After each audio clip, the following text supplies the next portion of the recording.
Um medidor de pH preciso é uma ferramenta incrível na mão de quem quer aprimorar suas receitas de fermentação. Seja para controlar o pH do seu fermento natural, ou para saber que está na hora de levar o seu kombucha para a geladeira, ou ajustar a acidez do seu iogurte, e até mesmo para saber que está na hora de botar o seu salame para fora. A fermentadora. Todas as situações e até em outras, um medidor de pH é a única ferramenta que te entrega a possibilidade de saber quão ácido está o seu produto. E essa informação também te fala muito sobre como está se comportando a sua colônia de micro-organismos. Por mais que esses medidores tenham inúmeras utilidades, você não vai encontrar eles nas prateleiras do seu supermercado e às vezes nem mesmo em lojas especializadas de produtos para restaurante.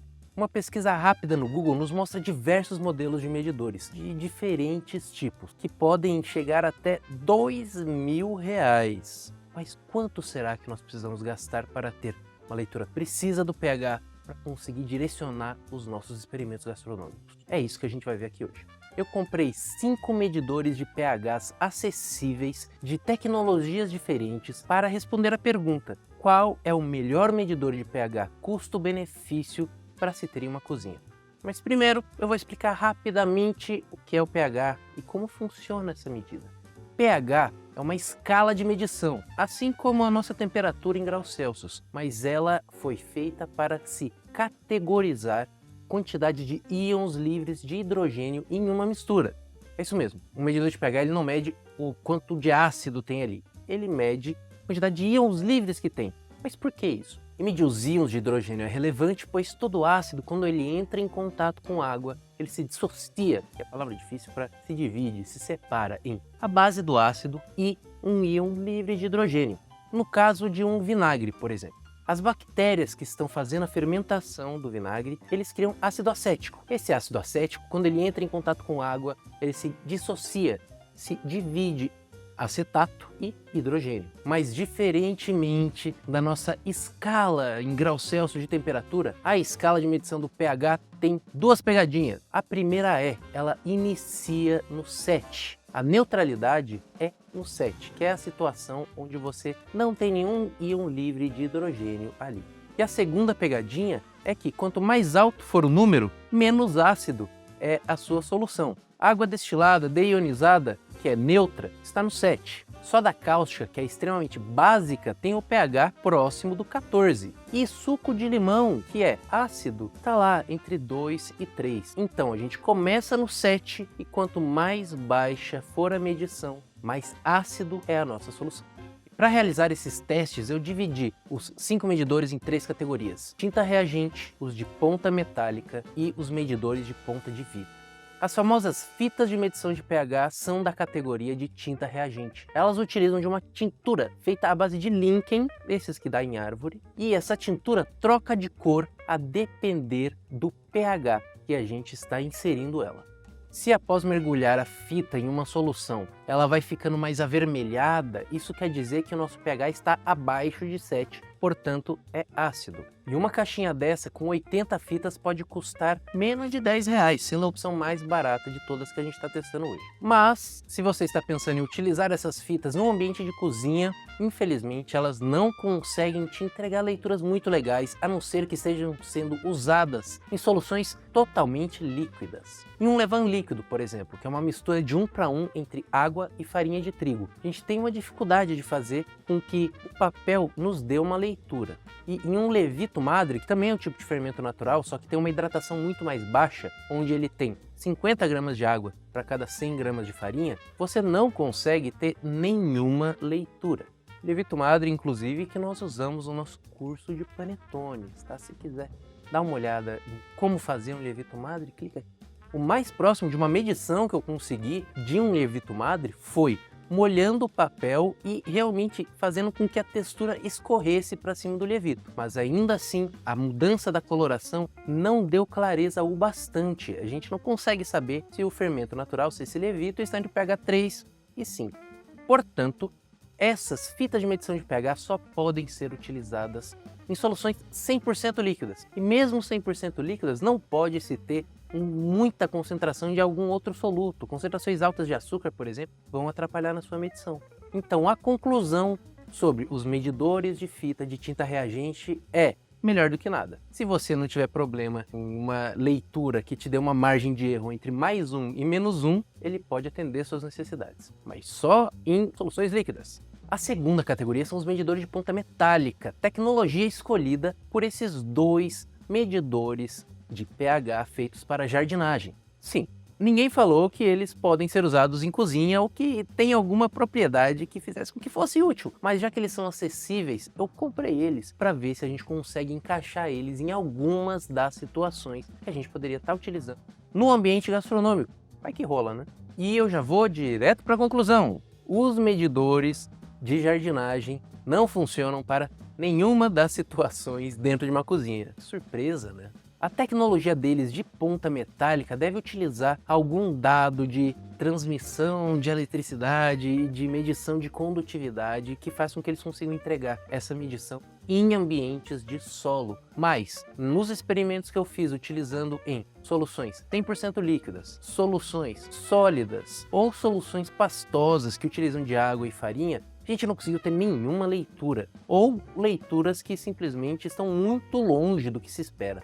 fazendo com que os dois modelos que nós compramos para os testes, seja o digital ou o analógico, não funcionassem no ambiente de cozinha. Mas se você tiver uma hortinha, é bem legal. E por fim, estamos na terceira e última categoria, que são os medidores de ponta de vidro, que tem a tecnologia mais interessante de todos os outros até agora. Esse tipo de medidor, na verdade, ele não tem um sensor, mas tem dois. Essa ponta é feita de um vidro especial que possibilita a captura desses íons de hidrogênio, fazendo com que, após uma comparação dessa informação do vidro junto com a de outro sensor que está lá dentro, medindo uma outra solução que ele já conhece, consegue uma medição precisa e rápida do pH do meio externo dos sensores, da parte de fora do vidro. Mas você só consegue uma medição legal se você tiver realizado uma boa calibragem, o que já chega como um ponto negativo de um desses dois medidores que a gente está analisando aqui. Ambos medidores necessitam que seja feita uma calibragem utilizando soluções padronizadas, que são saquinhos que vêm com um sal específico lá dentro, onde você coloca aquele saquinho inteiro em um copo de 250 ml de água, mistura bem e aí você vai ter duas soluções de pH tabelado, 4 ou 6,87. E essas duas soluções vão ser usadas para você orientar o seu medidor de pH, para que ele consiga realizar essa calibragem. Nós analisamos dois medidores de pH com ponta de vidro. Um deles, que é um pouco mais barato, é aquele medidor de água de aquário, medidor de pH de água de aquário. Ele tem um sistema de calibragem bem chatinho, que você precisa pegar uma chavinha, que inclusive vem com ele, e após colocar na sua solução padronizada, você precisa rodar a chavinha até chegar no pH a qual ele deve estar captando. Por exemplo, você colocar ele no copo de pH 4, você roda a chavinha até você chegar nesse ponto 4. Pode ser meio frustrante, pois até você chegar no ponto certo, você vai ter que perder um tempinho ali, indo para lá e para cá, até entender realmente o que você está fazendo. Já o modelo mais caro, que é totalmente digital, ele tem um sistema de calibragem que é muito mais prático, onde você ativa o sistema de calibragem e você fala, vou te colocar no pH 4. Você coloca lá dentro, certifica que está no 4, ele calibra. Você faz a mesma coisa com a outra solução, a de 6,87, e pronto, em coisa de 5 segundos você já tem a calibragem realizada. Ele está perfeito para ser utilizado com leituras precisas e rápidas. E por último, uma peculiaridade desse tipo de sensor, não é necessariamente um ponto negativo, mas sim algo que é necessário. Você precisa ter uma hidratação mínima para que a sua amostra consiga transportar, através da água, esses íons livres de hidrogênio até a sua ponta de vidro. Ou seja, alimentos secos de baixa hidratação, com um total de água abaixo de 50% comparado com toda a amostra, fazem com que você não consiga ter leituras precisas. Isso não acontece só com esses dois modelos que estão aqui, que são os mais baratos para suas tecnologias. A Hanna é uma empresa americana de equipamentos laboratoriais que desenvolveram um medidor de pH para pão. Sim, eles dizem que é um medidor focado para pão. Você já deve ter visto algum influencer aí da pãosfera utilizando eles nos seus panetones para medir o seu fermento e tudo mais, mas o próprio atendimento a cliente da Hanna sugere que, para soluções de baixa hidratação, você pegue um pedaço da amostra, dilua ela em água deionizada, água destilada, para que você consiga pegar a leitura. Mas essa etapa de pegar uma amostra, diluir ela na água e colocar um medidor, ela só acaba sendo obrigatório quando você está utilizando uma amostra de baixa hidratação e se você for utilizar o medidor de aquário, que tem aquele protetor. Por quê? Um medidor de pH com ponta em lança, você consegue dar um jeitinho, dar um ziriguidum. Você faz um buraco inicial na sua amostra, já que ela é de baixa hidratação, o buraco vai se manter lá. Você joga uma gotinha de água deionizada ali, deixa um tempinho e aí coloca novamente. Você vai ter a mesma leitura que você teria se você realizasse todo esse processo de pegar a amostra, misturar e Mas para concluir essa categoria, a gente consegue afirmar que ambos os medidores de pH com ponta de vidro são maravilhosos para soluções líquidas, são bons para soluções pastosas, mas para soluções sólidas você precisa dar um jeitinho, seja diluindo a amostra ou seja colocando um pouquinho de água deionizada, se você consegue ter acesso fácil entre a amostra e o seu sensor. E com todas essas informações que eu trouxe, podemos discutir qual é o melhor medidor de pH para você.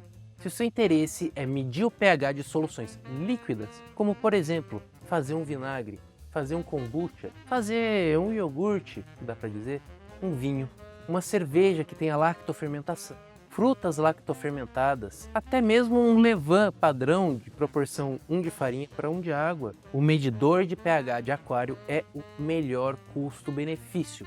Ele custa relativamente baratinho, tão caro quanto qualquer termômetro que você for precisar para a sua cozinha. Por mais que a capa de plástico protetora possa atrapalhar um pouquinho o processo de limpeza, ele consegue te entregar uma leitura rápida, dinâmica e precisa para todas essas situações. Você precisa somente pegar o seu medidor, colocar ele na sua solução líquida ou pastosa e deixar ele paradinho ali uns 30 segundos, ele demora um pouquinho para estabilizar.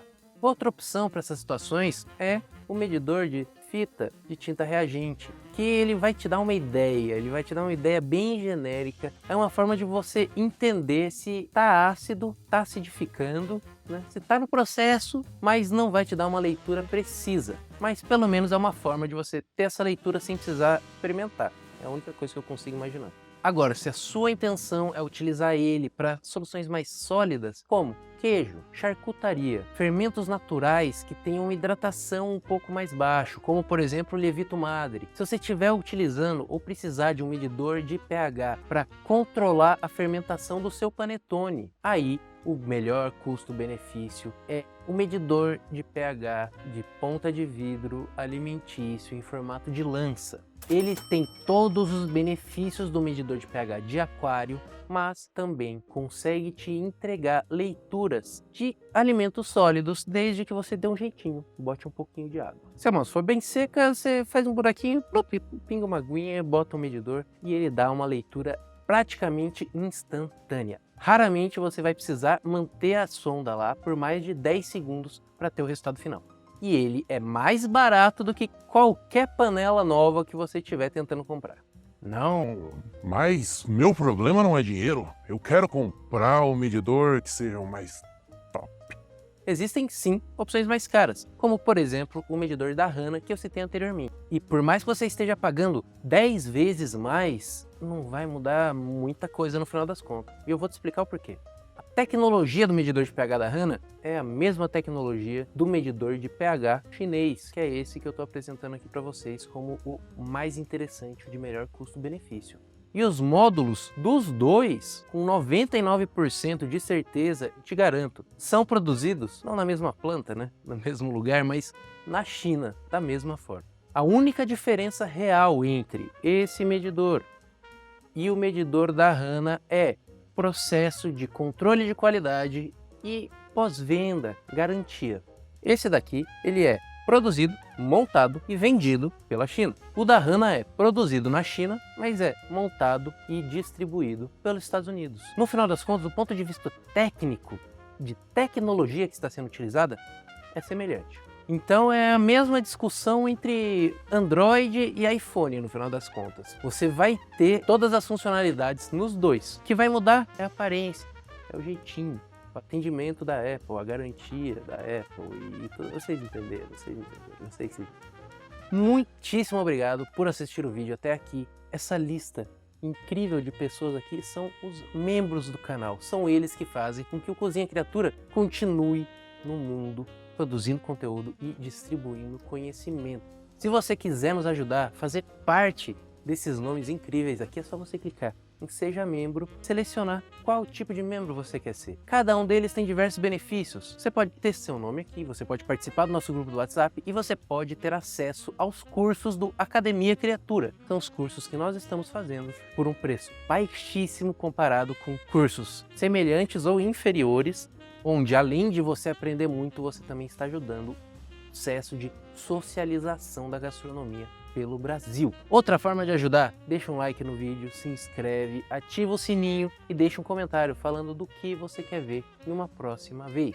E para finalizar o jabá, temos também produtos feitos em impressora 3D pensando em você que gosta de fazer pão. É só você acessar o Lojinha Criatura, o link está aqui na descrição. Todos os produtos foram projetados e são impressos por mim, para que você possa ter mais praticidade na sua jornada na panificação. Por hoje é isso aí, vejo vocês.